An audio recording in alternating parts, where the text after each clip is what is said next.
lam tim ding a ke ngal hun thei na hi chu a hin le dam tui thing along e o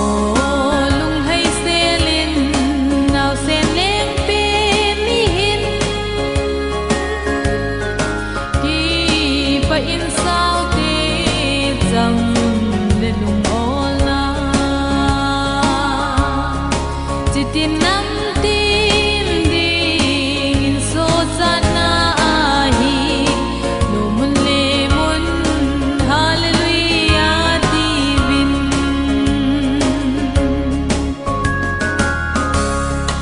albidam zan ko sot boy nel chunga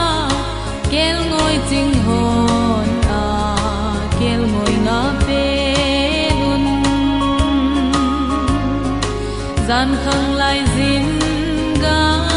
belin a hung vilun hin na dam na thu pha ka hin poi a ti o lung hai selin naw sen leng pe mi hin ki pa in sao te jam le lung ol na chitin nam tim ding in so sana hi lo mun le mun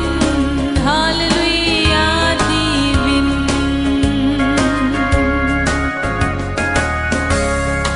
chu in van ti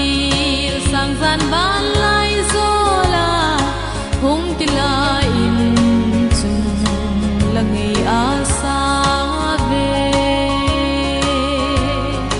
chung nung pe na pa thin lo pi na hi hen lei chunga ki pa le cham na leng hen o lung hai selin naw sen leng pe mi hin ki pa in sao te jam le lung ol na chitin nam tim ding in so sana hi lo mun le mun hallelujah ti vin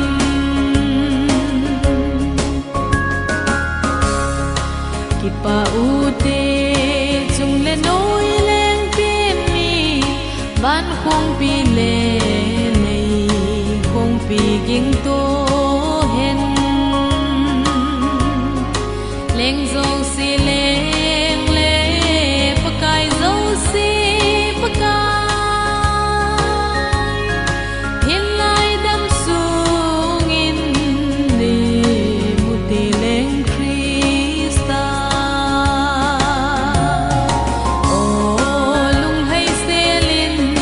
naw sen leng pe mi hin ki pa in sao te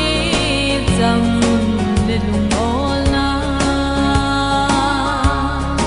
chitin nam tim ding in so sana hi lo mun le mun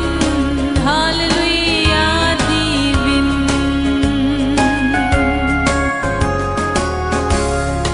kel moi ching hon chu ko pi sung zo nun so lam mi ching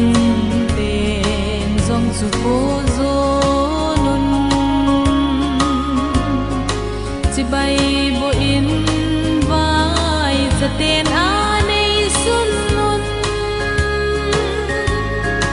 leng le lal ten zong a go bo ma hong un o lung hai selin naw sen leng pe mi hin ki pa in sao te jam le lung ol na tin